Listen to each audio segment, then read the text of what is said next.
Hello, welcome to the 2021 NCAC APA Annual Conference.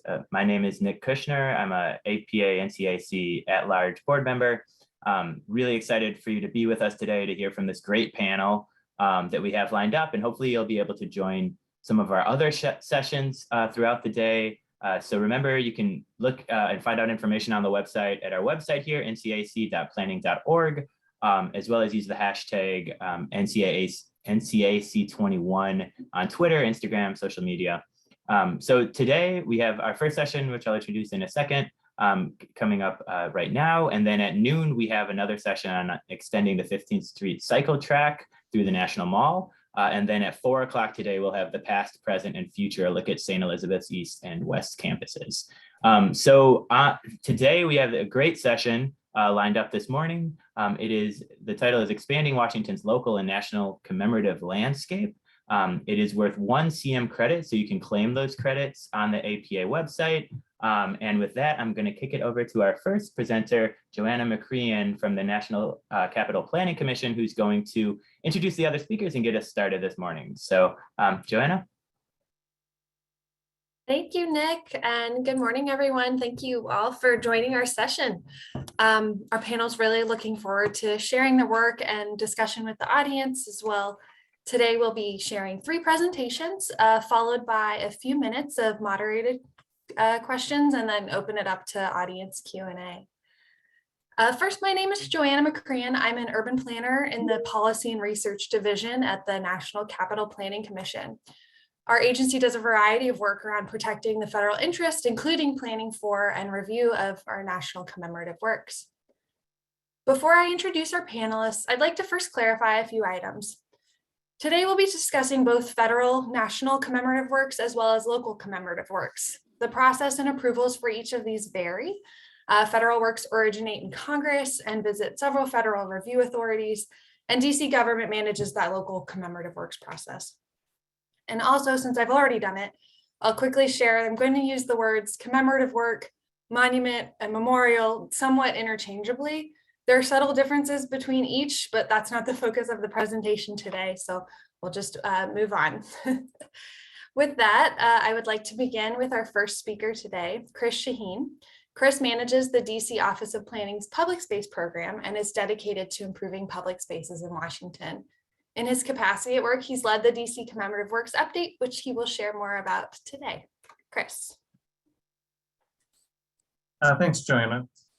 So I'm going to talk a little bit about the district's commemorative works process and an initiative we have underway to identify potential locations for commemorative works in the District of Columbia. So if you want to go to the next slide. So like Joanna mentioned, the district has its own independent process for reviewing commemorative works. It begins with submitting an application to the Commemorative Works Committee, and it ends with a final action by the Mayor and District Council. The committee is an advisory body only. It does not initiate commemorative work proposals, and it does not have final approval authority. It is chaired by the Director of the Office of Planning, and it's staffed by the Office of Planning. Other members include 3 district agencies and 5 citizen members. Want to go to the next slide? So the committee is established by the Commemorative Works Act of 2000. And since then, only a handful of commemorative works have actually gone through this full review process. The district has some legacy commemorative works that predate home rule, like the district's World War I Memorial and National Mall. And it has other named assets like schools and bridges and other public facilities that aren't considered formal commemorative works. If you hit the next slide, I think, there we go.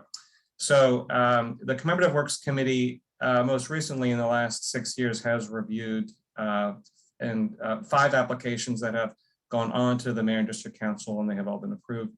There is currently 1 pending, the Hussein Javid Memorial, which is number 9 on the map. And we actually have another one that the committee heard for the first time at its meeting last week. It was a Bernardo de Galvez in front of the Spanish embassy. The map here just shows the location of all the commemorative works that the committee has approved and a few key named assets like the Frederick Douglass Bridge. Want to go to the next slide? The Commemorative Works program is one of several that the district maintains as part of its Places initiative. This initiative promotes activation and stewardship of public space and provides coordination with NOP and with other district agencies. The Commemorative Works program focuses on cultural expression and promotes equity in both where commemorative works are located and the subjects that are commemorated. If you want to go to the next slide. Here, this is a map of all commemorative works in the district that NCPC maintains. It's a great resource. We know that commemorative works are not equally distributed across the district, with notably only one located east of the river. That's the one way down in Southwest. And why is this important? Well, commemoration is important in creating a sense of place for neighborhoods and indicates the value put on the history of that neighborhood, the people that live there, and the events that took place there. So it's important to us that we have, on the district side, that we have district commemorative works located throughout the District of Columbia. If you want to go to the next slide. We are also looking broadly at how to commemorate. So commemoration doesn't have to be a formal temple, like the World War I memorial that's shown here on the center left. There are creative ways of commemorating subjects, including temporary commemoration. It could be as simple as projecting images on buildings. That's what's shown here in the lower right corner. Black Lives Matter Plaza, which we're going to hear more about next, it's a great example of using creative use of public space to commemorate something in a way that had never been done before. So we don't want to rule out any types of options for how we commemorate subjects, people, events, places in the District of Columbia. If you want to go to the next slide. So the Office of Planning is in the process of developing a commemorative work location strategy. This strategy will help sponsors that are proposing commemorative works find locations that are appropriate for the subject. It's one of the things that's in the Commemorative Works Act legislation, is that when you find a location for a subject, it should be closely associated with what that subject is. The framework of the strategy is based on NCPC's Mall and Memorial Master Plan. If you're not familiar with that, the master plan first defined a couple concepts for where they wanted to locate commemorative works. Then they applied it to the city plan, and then they identified specific sites. So the district has done something similar. We've come up with 3 concepts. I'm going to talk about that a little more next. We've identified specific places in the city plan, a lot of small parks and open spaces where we had really wide sidewalks, civic buildings and spaces like libraries or recreation centers, and large parks and waterfront plazas. And then after going to that step, we came up with a number of sites which we've identified. So these are generally speaking, the 3 concepts which we've come up with, and I'm going to talk a little about each one, starting with the one on the left, which is DC and the Nation, which we're calling ceremonial spaces. This idea highlights subjects of national importance that are important to district residents. So this would be something like a world war or COVID pandemic, and highly visible locations like a Triangle Park on a prominent avenue. The second big idea is we're calling the DC experience. These are shared spaces. These highlight subjects of district-wide importance, like sports teams or elected officials. And the spaces are used and shared by a broad cross-section of residents. So this would be like a plaza at a metro station or regional park facility, a place where we would expect lots of people from all over the city coming in, crossing in that same space together. The third idea is local faces and places. These would be neighborhood spaces. These would highlight subjects important to specific neighborhoods, like a community activist, or maybe a specific community like Jewish history in Petworth, and places that are central to neighborhood life. In this case, it could be like a wide sidewalk in a neighborhood commercial district or a local library. Go to the next slide. All right, so here is where we are in the process. So after we developed our concepts and applied it to the city plan, we identified over 1,300 potential sites. That's like a lot of potential sites. So we are in the process of narrowing that down and developing a list of these sites and sort of a guide with more information on it. You can see on the right side, it's like a little profile of what each site could be. We are initially focusing on 40 sites in 40 sites total, 5 in each ward. So we're thinking we would have 1 ceremonial space, 1 shared space, and 3 local spaces identified just as a first cut. This is a list that we would release in this next fiscal year, and then we'll add to this list over time. If you want to go to the next slide. We did hold a public meeting February earlier this year. We had good participation, had some good feedback through some surveys. What we found was that there's really strong support for commemorative works located in the neighborhood. 79% of those who responded said that they like the idea of having a commemorative work in their neighborhood. And residents want commemorative work to emphasize history and to create places that have more than one purpose, like a neighborhood gathering place or a gateway into the neighborhood. The next slide.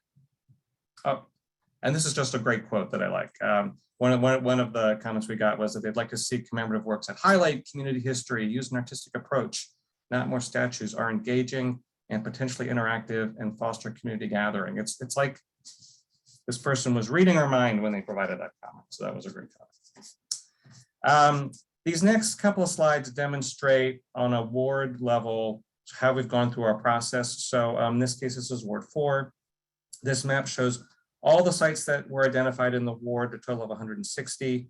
And then the important physical factors that led to that potential location. So primary corridors are shown in red, neighborhood commercial areas are shown in that yellow color, and then really wide sidewalks are shown in purple. If you go to the next slide. And then this is just sort of drilling down to identifying the first 5 for this ward. We had some very general criteria, at least in identifying these initial sites. First, we wanted to make sure that they were evenly distributed throughout the ward. And then we wanted to make sure that ceremonial spaces and shared spaces were centrally located in the ward, or at least as centrally located as possible. Then across the bottom, you can see there was just a little vignette of what each of those sites, where those sites are located. If you go to the next slide, it just, if you hit the button again, it just highlights again where these locations are.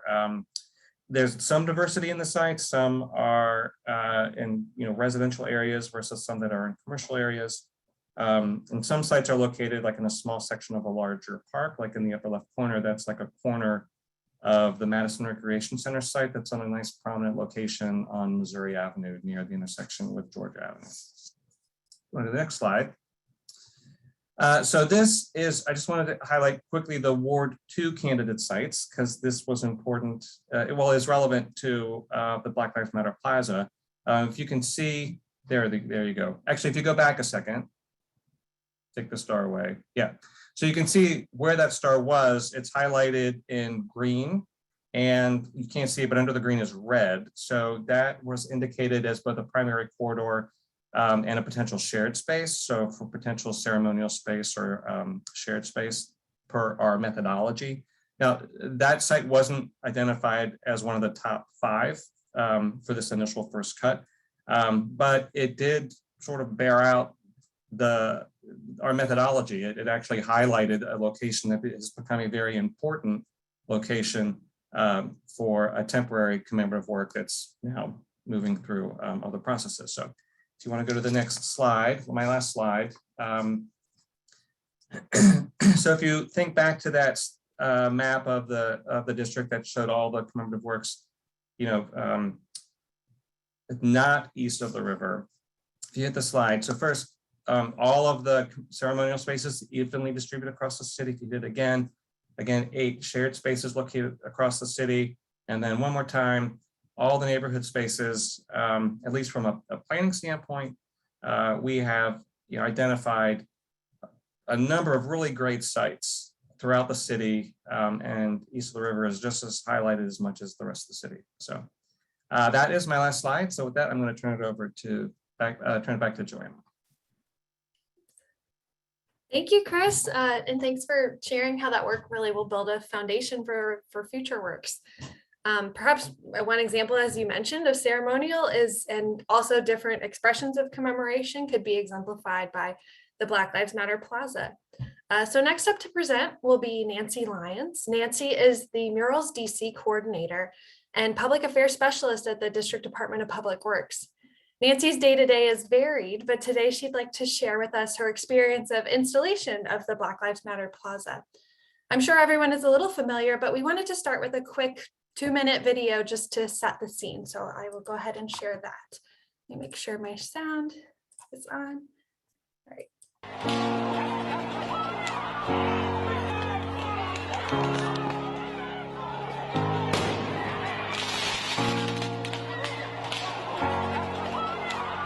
We saw federal forces used in a political stunt to attack peaceful protests. We saw the American military moved around our country like toy soldiers to intimidate Americans in Washington, D.C. And Americans across the country should be scared about that. You're broken down and tired of living life on the merry-go-round, and you can't find a fighter, but I see it in you, so we gon' walk it out. Move mountains, we gon' walk it out and move mountains. And I'll rise like the day, I'll rise up, I'll rise unafraid, I'll rise up, and I do it 1,000 times again.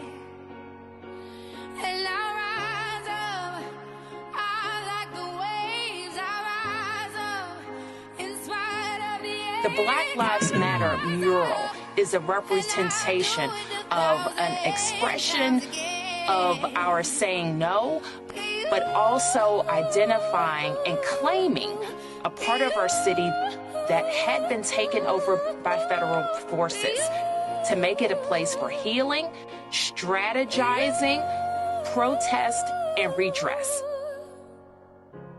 The silence isn't quiet, and it feels like it's getting hard to breathe.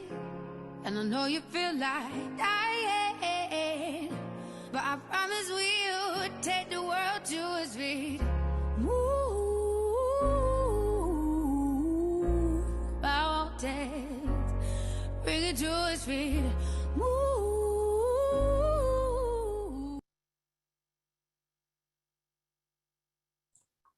All right, thank you everyone for just entertaining us through that. You can find that video at the link below if you'd like to watch it again or see some of the other activity that Murals DC is up to. With that, I will pass it over to Nancy. Thank you. Thank you so much, Joanna, for showing that video. And it's great to watch that again. I sort of relive the moment when I see that. I think that video also explains perfectly how the plaza and the mural sort of came about. And I love that this slide is, it gives a shot of me painting one of the stars or the stars of the bars at the end of the Black Lives Matter mural, which one of the great things about working on this project is it also gave me an opportunity to be involved a little bit more. As many of you know, there have been several iterations of this mural. I mean, initially we would have to repaint it almost every month because there had just been so much foot traffic. And then, as many of you know, at some point earlier in the spring, Pepco had to do some work in the street and we had to repaint it. And then now what exists is more of a permanent iteration of this. But, as the coordinator for Murals DC, I'm used to working on mural projects. I've done almost 150 in the almost 15 years since Murals DC has been around. And the whole goal has always been for them to be commemorative.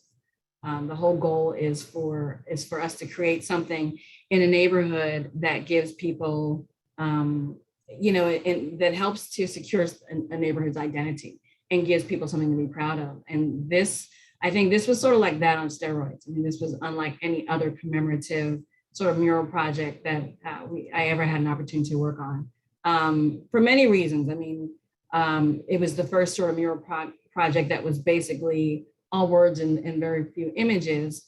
Also the size, I mean, that's the largest project that we've done to date, the size of more than, the original size was more than, I think it was like 2 or 3 football fields. But then also just the speed and the installation. You know, having to do this project, it was, you know, it was a very sort of covert project.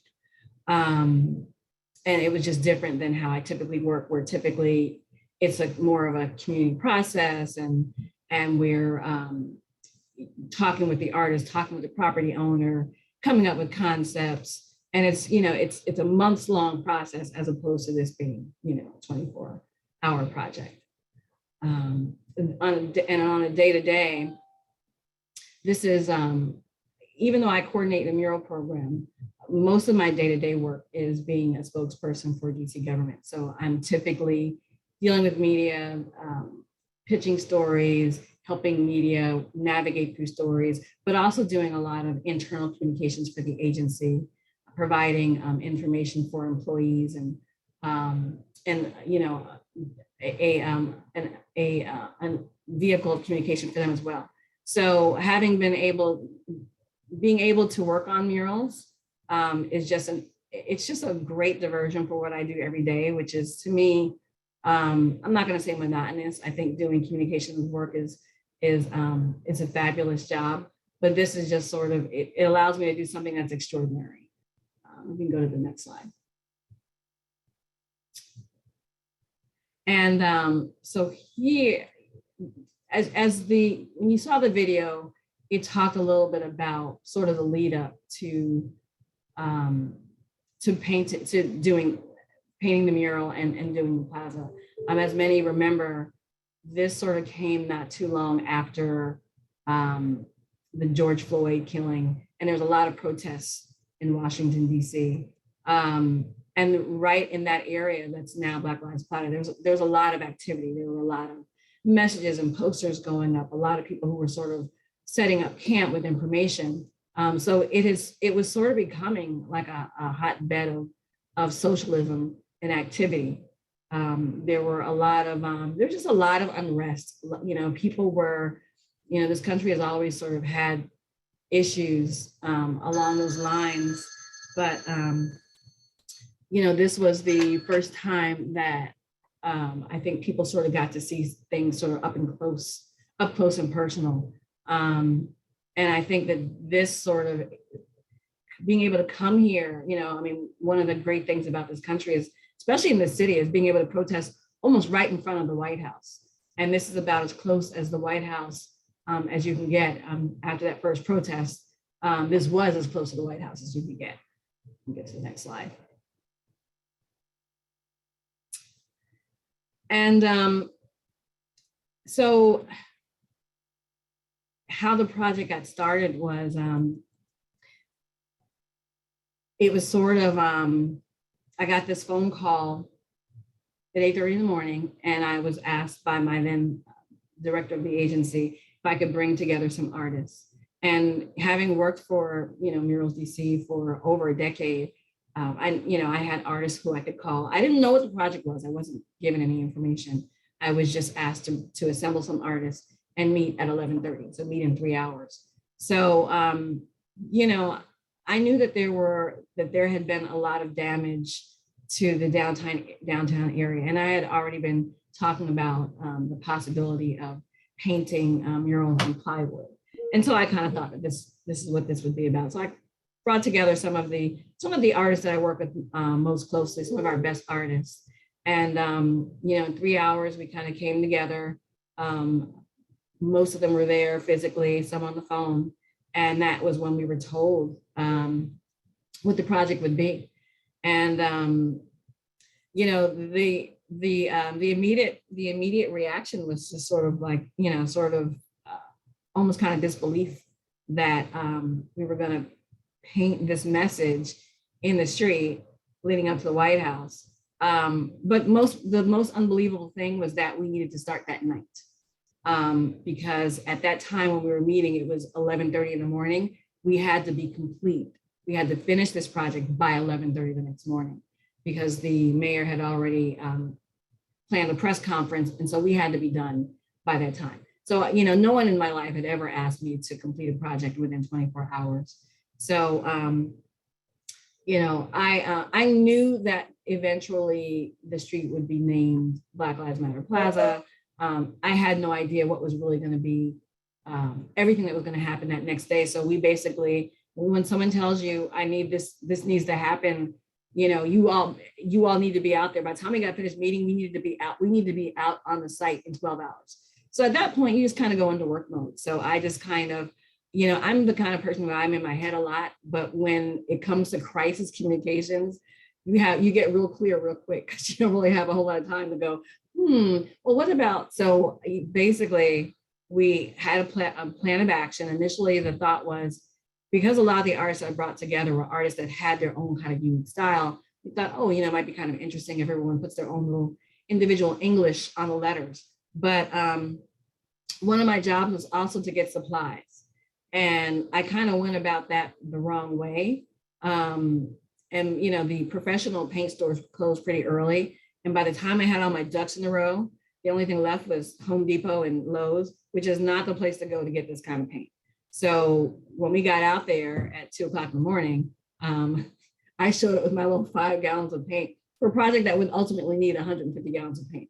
So, that was a process. And I knew that the artists that I had pulled together are artists that were used to working on large scale projects. So I knew I had some time because I knew it was going to take some time to actually do the measurements, do the mathematics involved in terms of doing the sizing and the spacing. I always tell people, like, I always think it's cute when people are like, oh, a bunch of volunteers got together and they painted this mural. It's like the aerial view of this mural when it was done was perfect. Only these particular artists could have done that. And there's one in particular who's just very good at sort of scaling, and people just sort of, follow this artist's lead. So that alone took about 2 hours. And then of course they went through my 5 gallons of paint in about 30 minutes. So we had a few hours of, waiting around before the paint stores opened up again. And everything just sort of like, it was just like a wing and a prayer. It was like, oh my God, I had a moment where I was like, what if the stores open and they don't have the paint? Like, what are we gonna do? I mean, we just can't have an outline. I mean, I went through sort of the worst possible scenario, but, you push that thought out of your mind and you just say, it just needs to work. It needs to happen. And so the artists worked together. Everyone took about 2 letters, and everyone just sort of worked on their process, while I spent a lot of time pulling together supplies. I had a team of about 2 other people, and basically it was a very hot day, and the street was just sort of soaking up the paint, and the whole plan really was for, by the time the sun came up, the plan was for the mural to be done. It was supposed to be this sort of thing that just appeared in the middle of the night. But because of the delay with paint, it sort of took away that element of surprise. And I was a little bit disappointed, but when I saw the way people in the community, I mean, initially, we had our employees from the Department of Public Works. They were the ones that came out there and were cleaning the street to prep for the mural and blowing the street because it had rained that day and it was a little wet, and just, setting up the barricades. And DPW did a lot of the ground laying work, and then leading the way for the artists to start. And then, our workers and other volunteers coming to help fill in the lettering. And because of the time crunch, we allowed other people from the community to help. And I realized in that moment, this was exactly the way it needed to be. I mean, it would have been great if people just would have awakened and come there and it would have been there. But, to me, the shots of just people from all walks of life coming together and helping with the painting, and, there's a shot of a man on rollerblades. And I just feel like it lent this sort of community aspect, which is a big piece of Murals EC projects. We like for the community to feel very invested in the artwork that we do, because then they feel like they own a piece of it. And so, you know, I realized in that moment that that was exactly how it was supposed to happen. And right after it was over, you know, the lettering spanned from, at that point in time, from L to H. And, you know, when it was over, immediately after it was over, I mean, I think we had like maybe 10 minutes to spare. You know, the mayor starts the press conference and she said just a few words, and then they changed the street signs, which none of us knew that was going to happen right at that moment. I was the only one in the group of artists who knew that the street was actually that they were actually going to change the name. And so that really kind of compounded, it sort of added to the emotions of the moment, because it was like, in that moment is when we realized that that this was historic. You know, at that point, we're just focused on getting this project done and making sure it looks perfect. And it did, it looked flawless from space. But after that sign went up, and just sort of, I think in that moment, we all had recognized what we had done.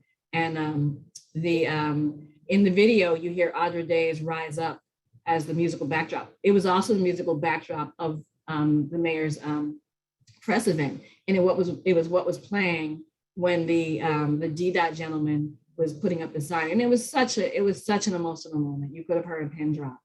And you know, it was doing the mural. I mean, I think it was just the biggest honor of my life. But a big piece of that was also bringing together the right people to do the video and doing the video. And that was amazing too. I just think this is just one of the most impressive videos that I've ever seen. And so I'm just as equally as proud of that. And we had to turn that video around in a matter of days as well. So it wasn't just executing the mural itself, but also the video. And that's sort of how Black Lives Matter came to be. It's in the next, and then as you can see in the next slide, what you saw, that's aerial view. And then, you know, it's all, you see in the slide, the people gathering around. Well, you see I'm sorry, we're going back and forth.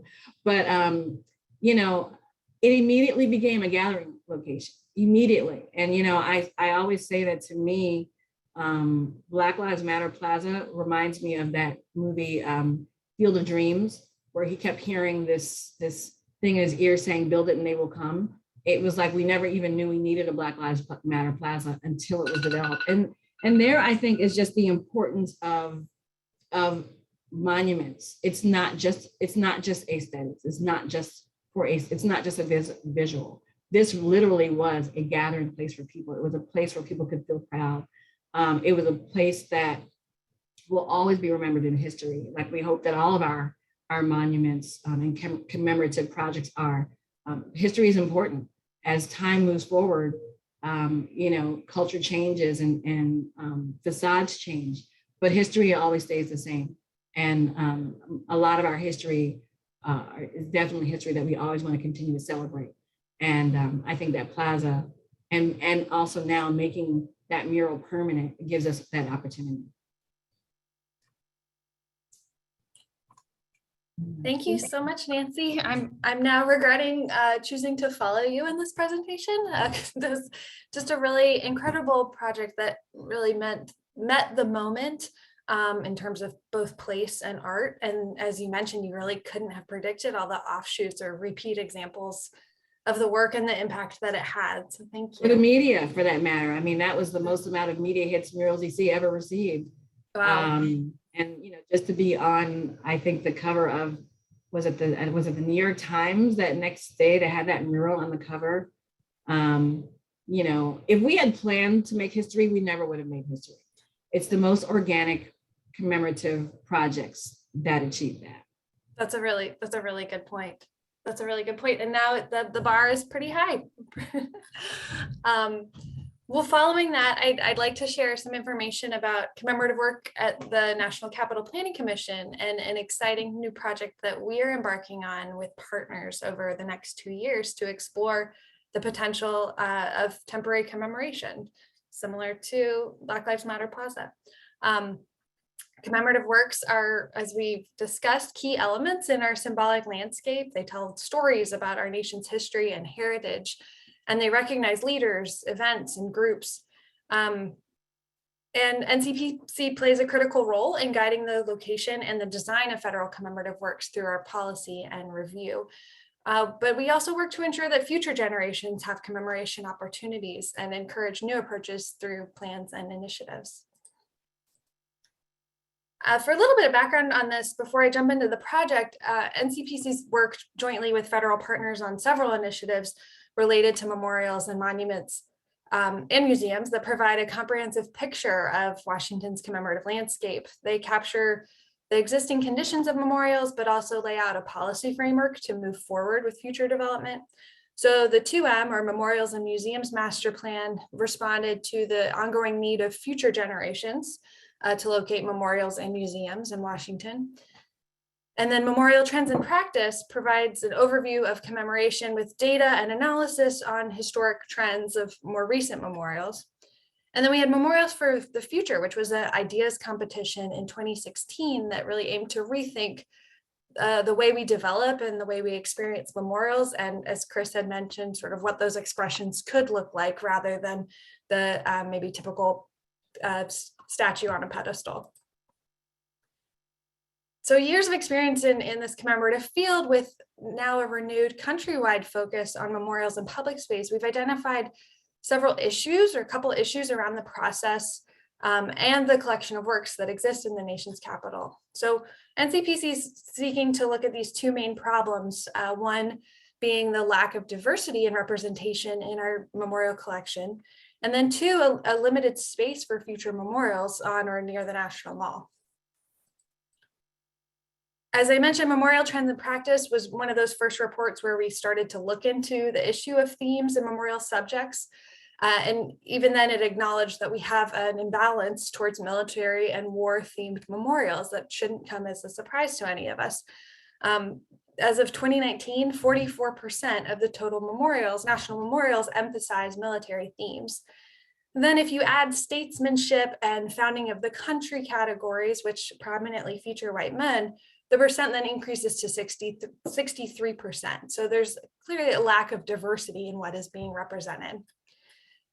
And on the right, you see information from a recent national monument audit, which was conducted by the Monument Lab out of Philadelphia. And here we recognize that the first monument to an individual person of color that was dedicated on the National Mall didn't occur until 2011 with Dr. Martin Luther King Jr., which was just 10 years ago.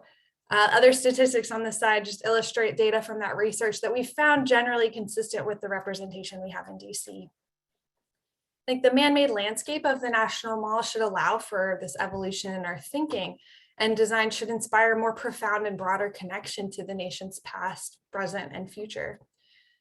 Again, I mentioned the national audit. So these gaps in memorial representation are not unique to DC. Across the country, we know people are having conversations about memorials in public spaces and how to address longstanding legacies of racism, prejudice, inequality, and injustice. Memorial Trends, as I also mentioned, had touched on data, but also related to location and site selection. And I love that Chris touched on this too, because there's a really clear overlap in where memorials are and where they aren't. A trend has also been our recent memorials tend to be larger, taking up more space. And then we see more landscape type proposals rather than smaller sculptures at those little l'enfant parks or reservations that we have in the city. So this is in part due to a shift from the commemoration of individuals to the observance of groups or shared experience and events. So covering just more information broadly sometimes. And across size and scope of all these works, memorial sponsors generally want to be located as close to the National Mall as possible. It's a highly prominent location. That makes a lot of sense. And as Chris mentioned, that means fewer have been located throughout the district and specifically on the east side of the district. This map just shows those existing memorials as blue dots and that concentration near the National Mall. The reserve we have, which is in the Commemorative Works out, Act is deemed a substantially completed work of civic art, so it requires congressional approval to locate there in the future. But given that context, we have to consider how we may be limiting opportunities to expand diversity from commemorative works to museums, et cetera, in the future. And those previous reports I mentioned also provided recommendations, as well as within the analysis, in order to address those representation and land issues. And specifically, the recommendations encourage memorial sponsors to pursue temporary forms of commemoration. Examples of that are just shown on this slide. So while NCPC has been involved in permanent memorial site planning and design, we've really not thoroughly examined the potential of temporary commemoration and how it could be a viable alternative to a permanent monument. Testing these ideas are the logical next step in furthering our commemoration work to raise diversity and inclusion issues while also considering this land space issue and how to allow for future generations, as I mentioned. In addition, I should mention Executive Order 13985, which came out in January of this year, is titled Advancing Racial Equity and Support for Underserved Communities Through the Federal Government. So NCPC is committed to working towards a more inclusive landscape and commemorative process, and this project is one way that we're working to make a direct impact on that. So Beyond Granite, we'll test strategies and recommendations from our previous studies. And ultimately, the work will inform that an update to the Memorials and Museums Master Plan as we work on that. However, NCPC is also not an implementing agency. We rely on partners to help us explore these ideas. And in this case, we're working with the National Trust for the Trust for the National Mall to help implement this vision. And historically, as we know, the National Mall has served as our nation's public space to gather, unite, protest, and exercise principles of free speech and freedom of assembly. Therefore, the National Mall and its environs should inspire a more profound and broader connection to our past, present, and future. So we're really excited to partner with the Trust for the National Mall on Beyond Granite. They will be leading this project. They are the nonprofit philanthropic partner of the National Park Service, dedicated to restoring, enriching, and preserving the National Mall. You may have seen, they have installed large-scale temporary commemorative works, such as the Suzanne Furstenberg In America Remember, with the flags to COVID victims of the pandemic recently. And we're just really excited for this work and their partnership in exploring these recommendations that we had previously set out. So this will help us create a more permanent process for temporary works. And with these partners over the next 2 years, we'll be exploring these opportunities, both on the National Mall as well as within DC neighborhoods. So a little context, the project's funded by a grant, and I'll put that into context with the Monuments Project platform that was created by the Mellon Foundation, which is a $250 million commitment by the Mellon Foundation to transform the nation's commemorative landscape by supporting public projects that more completely and accurately represent the multiplicity and complexity of American stories. This was launched in 2020, and so it really builds on efforts to express, elevate, and preserve the stories of those who have often been denied historical recognition, and how we might foster a more complete telling of who we are as a nation. I also had shared with you some of the outcomes of the work of that Monument Lab National Audit. They were another grantee in this program. And they spent a year scouring about 500,000 records across the country to look through what is represented. That's available on the Monument Lab's website if you're interested. So with Beyond Granite, we'll be focused on this project and theme development, these sort of core questions in mind of how do we expand our memorial landscape to highlight underrepresented themes or subjects that may touch on an uncomfortable part of history? And then how do we develop memorials that are inclusive and respectful and open to diverse and potentially contradictory points of view? So theme development, scale, duration, and site selection all will be carefully considered as part of this pilot program. And our goal is that, as I mentioned, this creates a new model to expand and celebrate our national and local stories. around the mall and throughout the Capitol. So including outreach and collaboration with peer organizations, a robust public engagement program throughout this project process, to initiate, solicit project concepts. As I mentioned, we'll be doing at least 8 to 10 temporary commemorative installations at the National Mall, hopefully along Pennsylvania Avenue and in other locations. We'll award selected projects and manage that installation. And then at the end of this, develop a key findings report to help guide future installations. All aspects of the program planning and program development, including public engagement, research, data collection, and the installation process will all be documented in that final report. Prominent locations, as I mentioned, adjacent on or near the National Mall will be considered. You may know this area receives 36 million visitors annually, and it's about 1,000 acres of green space in DC. So, and as I mentioned, we know our sponsors want to locate here. So this is a location that we will need to explore. But also Pennsylvania Avenue, on both sides of the river. It's one of our most recognized streets, physically and symbolically, connecting the US Capitol and the White House. NCPC also has an initiative for Pennsylvania Avenue that promotes connectivity and engaging visitors while retaining the avenue's representation of dignity and democracy. So temporary commemorative works here would elevate this initiative while also featuring prominently. But as also Chris mentioned, we don't want to ignore the other side of the river, and we'll be considering the south side of the city for potential installations. I know the DC government has a Pennsylvania Avenue small area plan for this part of the city, and we'll be consulting that as well for this project. And then this map should look familiar just from a few minutes ago. Chris mentioned these sites throughout the city. There's no need to reinvent the wheel, and we'll be working with the Office of Planning at DC to explore which sites might be possible in the future, perhaps those ceremonial works, but also local, as we'll want to tell national and local stories through this effort. Just a quick snapshot of the timeline. This is a 27-month project. It's really ambitious, but we're excited and believe we can achieve all of this. So we're planning to host early workshops next January with some installations starting next year. But we'll keep everyone updated on that progress and where we're learning. But we have planned opportunities to reflect on the first round of installations, maybe change as we need to, but to explore different time lengths and different locations.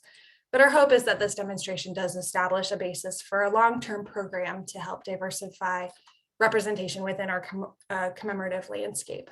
So, thank you for the opportunity to share Beyond Granite today.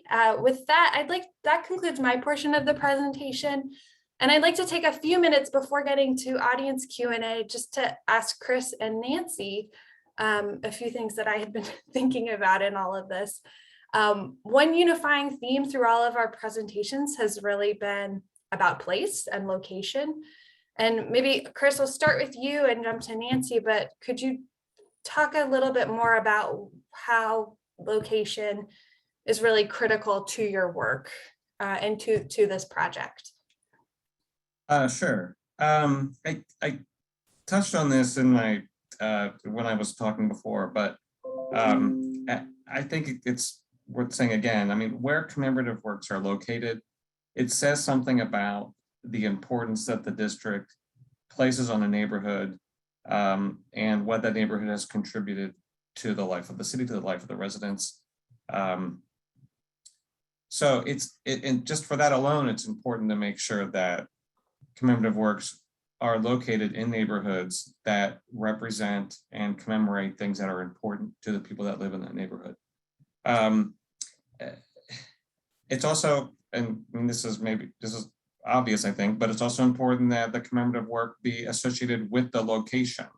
So if something happened in a neighborhood and there is a place in the neighborhood that's where this commemorative work should be. It shouldn't be across town where people there may not know what the subject is or have any importance to them. Not that it wouldn't be important for them to learn about it, But it would be more meaningful for the people in the community where it's located. I think that's all I really have to say, except that the sites that we have identified in this initial cut, which we're calling these preferred sites, it's not like we're saying these are the best sites and these are the only places where you can put commemorative works. It's a first step of a process of putting together a more substantial portfolio of these sites with background information on them that we'll be adding to over time. So right now, if someone was wanting to propose a commemorative work and they were looking for a location, right now we've got over 1,300 we could suggest to them to take a look at. Well, maybe we can help them narrow that, and that's what our process is. And so location's a really important part of commemoration. So we want to help facilitate that discussion. Thank you. And Nancy, before jumping to you, Chris, we did have a question about the sites. Were they all considered public? Was the question we got. And that kind of ties into what you were just saying. I'm sorry, was that for me? Sorry, could you answer, were the sites that were considered all public sites? Yes, and not only were they public sites, but they were sites that are controlled by the District of Columbia. So I mentioned in my presentation that we looked at a lot of small parks as potential sites. Well, there are some of these small triangle parks that are on the outlying parts of the district that are still controlled, maintained, the responsibility of the National Park Service. We did not include those in the sites that we were looking at. We only looked at sites that were in the public domain and controlled by the District of Columbia. Okay, thank you. And maybe one more add-on that we just got in the chat of how the ward boundary adjustment might affect your site selection. Sorry to put you on the spot there. No, I mean, that's a great question. I don't have an answer for you. It's something we're going to have to look at. Yeah. Okay. Well, Nancy, I think what's more important about the locations is that they're evenly distributed across the city. Not all clustered downtown. That they're just spread out. So. Yeah, I think that makes sense. Nancy, how about you? Why Black Lives Matter Plaza in this location? I mean, could this have been anywhere else in the city? Not making, I guess, the kind of statement that it made. I mean, when, I don't know if some of the thinking was when you're taking the helicopter to the White House, you got to pass this. But that certainly, it's something that it's hard to miss. And if you're trying to talk to somebody, that's a good way to do it. So it wouldn't have, and I just think that area, because you've got that park that's right there. And I just think that you've got the backdrop of not just the White House, but also you can see the monument in that backdrop. In either location, I just think that it's just sort of like a perfect location. And it's already in an area that's very close to the National Mall. So you're already close to, tourist area. It's already in a tourist area anyway. So I just think that it's perfect, and it fits right in with people's tourist plans, which during that year, I think it became like the #1 tourist destination. Yeah. You had also mentioned too, it's kind of the closest you could get to the White House while being on DC property. So that really seemed to help foster that dialogue and this conversation that frankly, people in power couldn't not pay attention to. Right. If we had that kind of control over Pennsylvania Avenue, I'm sure it would have been there. But I think this worked out even better. Yeah, I think so too. But Chris, I wanted to get to how the Commemorative Works strategy is focused on local commemorative works.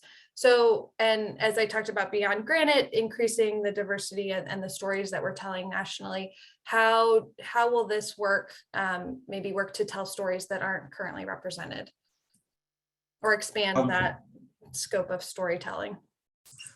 How will the location strategy help with that? Yeah, and the Commemorative Works, yes.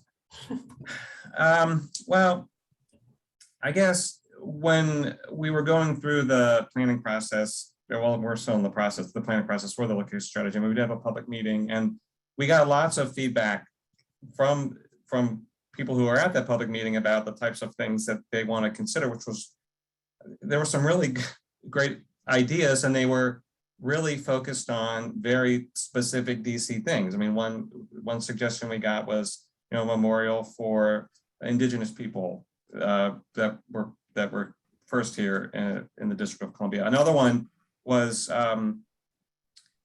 wanting to commemorate the residents that successfully fought back against expanding the freeways through neighborhoods. I mean, that is such a great local story, and the people that fought against that had significant impacts on their communities. So one way to expand through the location strategy is to keep hearing these stories as we're going through this process and documenting them. Another is as we are doing other planning initiatives, and then you mentioned the Pennsylvania Avenue East planning process that's going on. As there's another one going on in Chevy Chase, we're going to be looking at doing some things in other parts of the city. As we are doing those more local planning initiatives, we are incorporating discussions of commemoration as part of those processes. So we'll get more ideas through that. So that's another way. The District of Columbia is also currently doing a study to identify up to 12 potential subjects. That was a charge given to them through district council through a recent legislation that was passed earlier in the summer. So those are a couple things going on. Yeah, thank you. We have about 4 minutes left. Nick, would you like to wrap us up, or I didn't see any more questions pop in, but. Sure. Yeah. Thanks, Joanna. Thanks, Nancy. Thanks, Chris. Tremendous presentation. I know I learned a lot. That video is incredible and really powerful. So thanks for all your work on that, Nancy. And I'm excited about the change in the commemorative landscape. I think it's desperately needed, not only in DC, but throughout the country. And so it'll be great to see your work continued as we go forward. With that, I just want to thank everyone again for joining this morning. Again, this was 1 CM credit, so you can claim that on the APA website. And just a reminder that at noon, we'll have the 15th Street cycle track presentation, and then at 4 o'clock, a presentation on St. Elizabeth's East and West, looking back through history to the future. So with that, thank you all, and enjoy the rest of your day and the rest of the conference. Thanks. Thank you. Yeah.